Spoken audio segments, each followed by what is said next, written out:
I still have a dream. It is a dream deeply rooted in the American dream.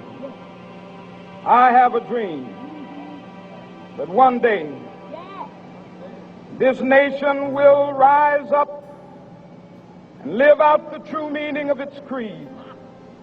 We hold these truths to be self-evident, that all men are created equal. The significant things that the civil rights has done, affects my children and my grandchildren and my great-grandchildren. We do not live in the era of Martin Luther King anymore. I could drink from any water fountain. We had a president that was black. That doesn't mean everything's solved. It just means that we are going forward, in forward motion. I would say, just as Dr. King said, darkness cannot drive out darkness. We need to fight with light and love, just as Christ did. As he was forgiving, he was loving, but he was also yet stern and strict. He wasn't going to be like a pushover. Just as Dr. King wasn't a pushover. He stood up for what was right. He didn't just go with what was wrong, because that's not right. We have to be more than just, okay, that's cool, I get it. We have to be advocates too. We have to be willing to change, willing to do something, willing to give up something, willing to say, you know what, yeah, I know it's not my fault. I know I didn't have anything to do with what happened in the past, but I can do something. I can do something now.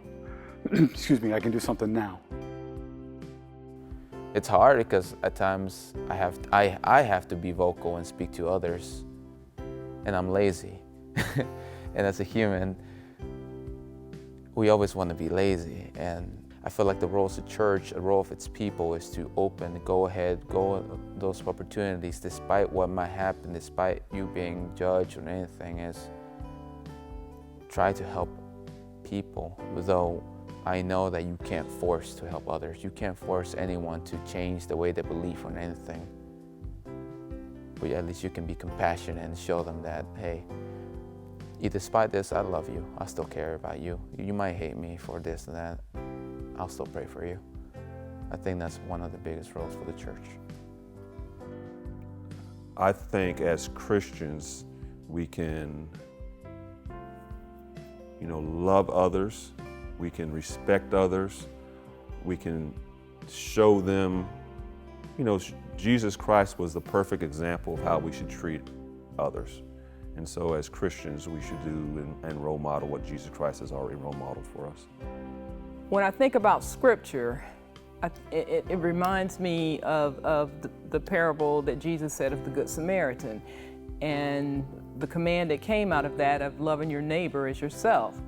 And I think that if you do that, if everybody did that, love their neighbor as their self or as yourself, then I think every one of King's dreams could be fulfilled with just that one command.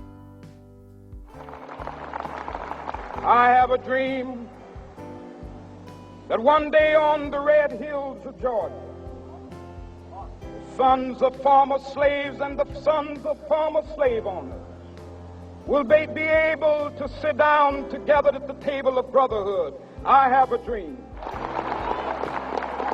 I have a dream that one day every valley shall be exalted, and every hill and mountain shall be made low, the rough places will be made plain, and the crooked places will be made straight, and the glory of the Lord shall be revealed, and all flesh shall see it together.